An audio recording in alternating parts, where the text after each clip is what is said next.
یہ جملہ بڑا عام ہوتا جا رہا ہے، کسی کو کچھ نہیں کہنا چاہیے، بس میٹھی میٹھی باتیں، ٹھنڈی ٹھنڈی باتیں، سب کو ساتھ ملا کے امت کو جوڑنا چاہیے، امت کو توڑنا نہیں چاہیے۔ سنا نا آپ نے؟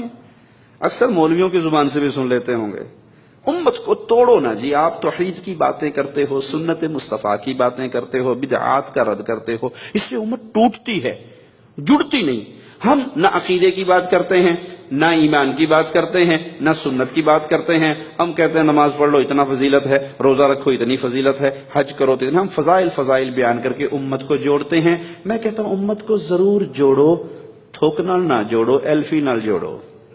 جب تک امت کا عقیدہ ٹھیک نہیں ہوگا، امت میں سے شرک کا ناسور نہیں نکلے گا، امت میں سے بدعت کا ناسور نہیں نکلے گا، اس وقت تک امت ایلفی سے نہیں جڑے گی، یہ تھوک سے جڑے گی جس جڑنے کا فائدہ نہ ہوگا۔ تو قرآن خبر دے رہا ہے، یہ ٹیڑھی، یہ ترچھی، یہ الٹی راہیں تمہیں اصل دین الہی سے، اصل صراط مستقیم سے، اصل سنت مصطفیٰ سے گمراہ کر دیں گی۔ صراط مستقیم صرف ایک ہے، حق صرف ایک ہے، اور حق پنہا ہے کتاب اللہ میں اور سنت مصطفیٰ میں صلی اللہ علیہ وسلم۔ اس جملے کو اپنے بوٹ کی ایڑی کے نیچے دفن کر دو، جو جہاں لگا ہے ٹھیک لگا ہے۔ نہیں پیارے بھائی، جو سنت مصطفیٰ پہ لگا ہے ہمارے سینوں کا نور ہے، ہم اس کی عزت کرتے ہیں، اور جو سنت مصطفیٰ کے خلاف چل رہا ہے تو ہم قطعاً یہ نہیں کہہ سکتے کہ وہ بھی ٹھیک ہے۔ ہو سکتا ہے کوئی دلیل اس کے پاس بھی ہوگی۔ ایک تو 4 مذہب مشہور ہے نا، 4 مذہب ہمارے اپنے ملکوں میں 4 مذہب مشہور ہیں۔ ایک 5واں مذہب بھی ہے، شاید آپ کو اس کا پتہ نہ ہو۔ 5واں مذہب کا نام ہے مذہب ہوگا۔ مذہب ہوگا۔ بھائی آپ کے پیر صاحب نے اپنے قدموں میں سجدے کروائے اپنے مریدوں کے، کیوں؟ ہاں جی، وہ بہت بڑے بزرگ ہیں، ان سے پوچھا نہیں جا سکتا، اس کی دلیل بھی کہیں نہ کہیں ہوگی۔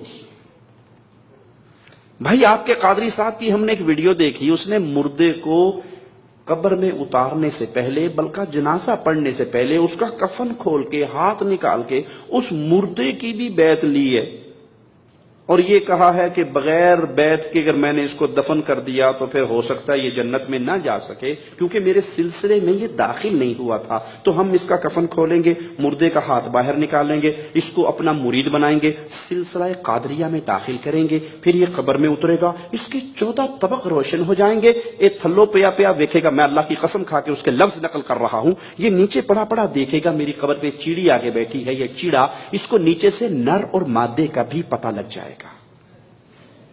اور اس مجرم نے واقعی کفن کھولا، ہاتھ نکالا، اور اس کے ہاتھ پہ اپنا ہاتھ رکھ کے بیعت لی۔ اب پوچھا جائے کہ آپ کے حضرت قادری صاحب نے یہ کام کیا ہے، یہ کہاں ہے؟ او جی، آپ گستاخ لوگ ہیں جو پوچھتے ہیں علماء سے، کہیں نہ کہیں تو ہوگا، کہیں نہ کہیں تو ہوگا۔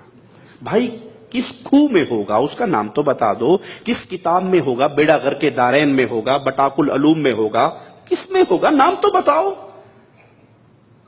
محمد کریم صلی اللہ علیہ وسلم کی سنت کا دشمن ہے وہ انسان جو یہ سمجھتا ہے جو جہاں لگا ہے ٹھیک، اور یہ وہ دروازہ ہے جس سے بدعات کا سیلاب داخل ہوتا ہے۔ ایک بدعت نہیں آتی، بدعات کا سیلاب آتا ہے، جو جہاں لگا ہے ٹھیک۔ کوئی سینہ پیٹ رہا ہے، ٹھیک ہے، کوئی کوئلوں پہ کوئلے جلا کے ماتم کر رہا ہے، ٹھیک ہے، کوئی گھوڑے کے نیچے سے گزر رہا ہے، ٹھیک ہے، کوئی گھوڑے کا تھوک چاٹ رہا ہے، ٹھیک ہے، جو دلدل کے سامنے آ کے رکوع کر کے اس کے کان کے اندر بولتا ہے مجھے بیٹا چاہیے، 9 مہینے سے پہلے حسین کی دلدل اس کو بیٹا دے دیتی ہے، ٹھیک ہے، جو جہاں لگا ہے ٹھیک ہے۔ محمد کریم صلی اللہ علیہ وسلم پہاڑ پہ چڑھے تھے، اہل مکہ کو مخاطب کیا تھا اور کہا تھا قولوا لا الہ الا اللہ۔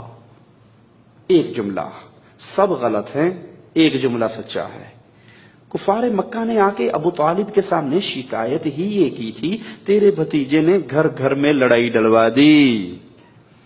آج کوئی نوجوان ہمارے مشائخ کے دروس میں آ کے جعلیات سے جڑ کے مواحد بن جائے تو انڈیا پاکستان میں بابے کیا کہتے ہیں؟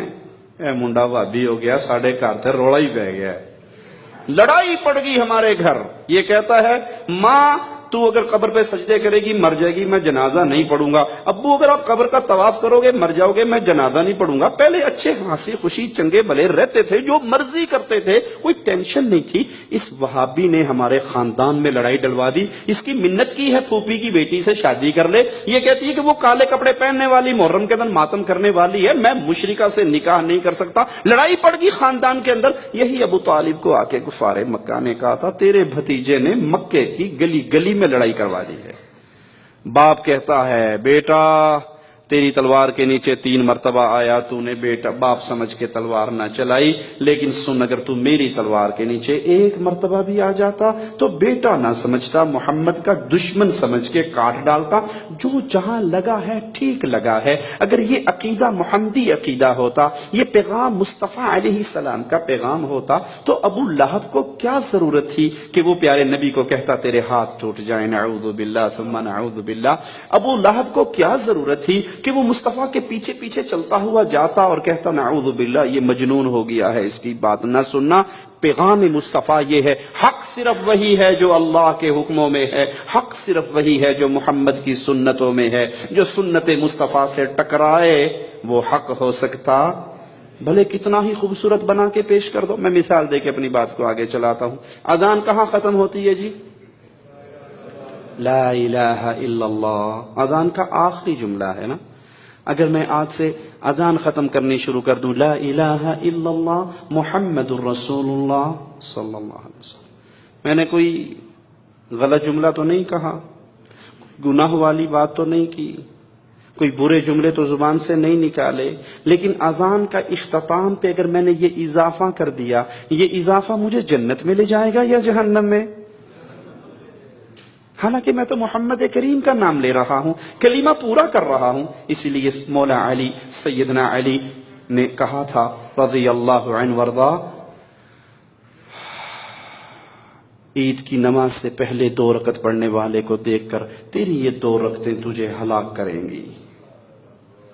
اس نے تڑپ کے کہا تھا علی رضی اللہ عنہ وارضا، زبان حال سے اس کے جذبات کی ترجمانی کرنے، ہاتھ ہوڑا رکھو، اتنا سخت فتویٰ نہ لاؤ، میری 2 رکعتیں مجھے ہلاک کریں گی؟ میں تو اللہ کے لیے نماز پڑھ رہا ہوں۔ کہاں پڑھ تو اللہ کے لیے رہا ہے، لیکن عید کی نماز سے پہلے محمد کریم نے عیدگاہ میں کوئی نفل نہیں پڑھے صلی اللہ علیہ وسلم۔ کہا کوئی بات نہیں، نبی نے نہیں پڑھے کوئی بات نہیں، کام تو اچھا ہے نا، میں پڑھ رہا ہوں اللہ کے لیے پڑھ رہا ہوں، گناہ تو نہیں کر رہا۔ کہا اگر یہ اچھا کام ہوتا تو محمد کر کے جاتے، امت کو بتا کے جاتے۔ قرآن دعوت دے رہا ہے آ جاؤ سنت مصطفیٰ پہ بدعات کو چھوڑ کر سیدھے راستے پہ آ جاؤ، ٹیڑھے راستے پہ نہ چلنا۔ ذالکم وصاکم بہ لعلکم تتقون، یہ اللہ تم کو تاکیداً حکم دے رہا ہے تاکہ تم متقی رہو۔